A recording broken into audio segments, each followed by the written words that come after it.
Assalamualaikum warahmatullahi wabarakatuh. Di sini saya Elsa Yolanda Cahyani, NPM 1010216-076 Prodi Hukum Ekonomi Syariah akan menjelaskan tentang tinjauan etika bisnis Islam dan Undang-Undang Nomor 7 Tahun 2014 tentang perdagangan terhadap praktek jual beli masker di toko Kota Bandung. Latar belakang masalah etika merupakan tentang ilmu apa yang baik dan buruk. Terdapat beberapa prinsip, yaitu prinsip otonomi, prinsip kejujuran, prinsip keadilan, dan prinsip saling menguntungkan. Praktek jual beli masker di toko Kota Bandung, peneliti menemukan fenomena praktek jual beli masker yang dilakukan oleh pedagang dengan harga yang naik, dan pedagang tersebut menyimpan stok masker yang banyak untuk disimpan dan dijual kembali dengan harga yang mahal, dan pedagang tersebut membeli dengan harga normal. Maka peneliti ingin mengetahui di mana etika bisnis Islam dan Undang-Undang Nomor 7 Tahun 2014 tentang perdagangan terhadap praktek jual beli masker di toko Kota Bandung. Rumusan masalah yang pertama, bagaimana teori etika bisnis Islam dalam jual beli dan Undang-Undang Nomor 7 Tahun 2014 tentang perdagangan. Yang kedua, bagaimana praktek jual beli masker di toko Kota Bandung. Yang ketiga, bagaimana tinjauan etika bisnis Islam dan Undang-Undang Nomor 7 Tahun 2014 tentang perdagangan terhadap praktek jual beli masker di toko Kota Bandung. Metode penelitian, jenis penelitian kualitatif dengan pendekatan penelitian yuridis normatif dengan analisis konsep sumber data, data primer dan sekunder, jenis data yaitu lapangan dan pustaka, teknik pengumpulan data, observasi dan wawancara, teknik pengolahan data, analisis interpretasi. Hasil dan pembahasan. Yang pertama, teori etika bisnis Islam dan Undang-Undang Nomor 7 Tahun 2014 tentang perdagangan. Menurut Imam Ghazali, dalam etika bisnis Islam, pelaku usaha harus memegang prinsip-prinsip bisnis Islam. Yang pertama, jika ada orang yang berhutang dan tidak mampu membayar, maka diperpanjang, tidak memberatkan, dan sebaiknya dibebaskan. Yang kedua, pengutang dianjurkan untuk membayar hutangnya lebih cepat. Yang ketiga, jika penjualan dilakukan dengan kredit, maka sebaiknya jangan memaksa pembayaran jika pembelian belum mampu.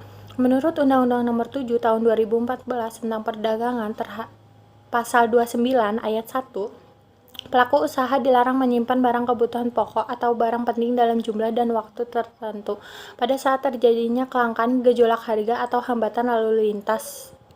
Ayat 2 menjelaskan pelaku usaha dapat melakukan penyimpanan barang kebutuhan pokok dalam jumlah dan waktu tertentu jika digunakan sebagai bahan baku atau penolong dalam proses produksi atau sebagai persediaan barang untuk didistribusikan. Ayat ketiga, ketentuan lebih lanjut mengenai penyimpanan barang kebutuhan pokok atau barang penting diatur berdasarkan peraturan Presiden. Praktek jual beli masker di toko Kota Bandung oleh pedagang dengan menjual masker, yaitu pada saat itu harga masker masih diperbincangkan karena simpang siur berita kenaikan masker, dan penjual membeli harga dari harga normal dan menyimpan stok untuk dijual lebih mahal. Pada harga normal, pedagang menjual satu piecesnya seharga 1.000, satu boxnya penjualan bisa menjual seharga 100.000. Sedangkan pada simpang siur berita, pedagang menjual dengan harga satu piecesnya seharga 5.000, satu boxnya bisa menjual seharga 500.000. Tinjauan etika bisnis Islam dan Undang-Undang Nomor 7 Tahun 2014 tentang perdagangan terhadap praktek jual beli masker di toko Kota Bandung. Penetapan ini sudah sesuai dengan teori etika bisnis Islam menurut Imam Ghazali, di mana pembeli masker dan obat-obatan di toko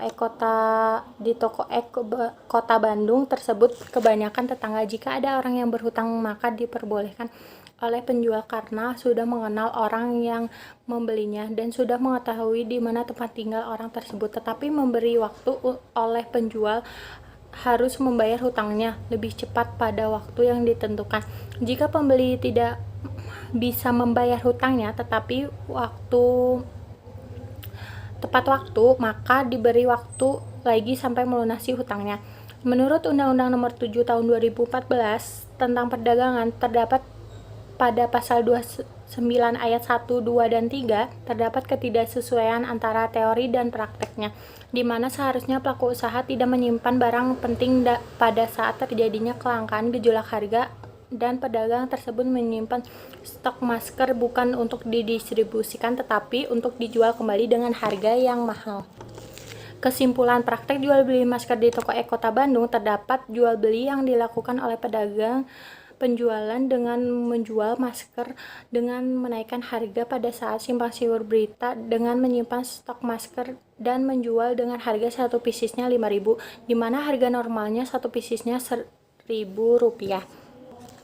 Yang kedua, penetapan etika bisnis Islam pada praktek jual beli masker sudah sesuai dalam memegang prinsip Islam yang harus ditetapkan oleh pelaku usaha tersebut, dan ada ketidaksesuaian terhadap hadis yang melarang untuk menetapkan harga yang mahal sehingga menyulitkan konsumen. Pelaku usaha seperti itu akan ditempatkan di tempat yang paling besar, yaitu neraka pada hari kiamat. Adapun menurut Undang-Undang Nomor 7 Tahun 2014 tentang perdagangan, di mana terdapat ketidaksesuaian di dalam karena pelaku usaha menyimpan barang kebutuhan pokok atau barang penting dalam jumlah waktu tertentu pada saat terjadinya kelangkaan gejolak harga sehingga mendapat keuntungan yang sangat besar.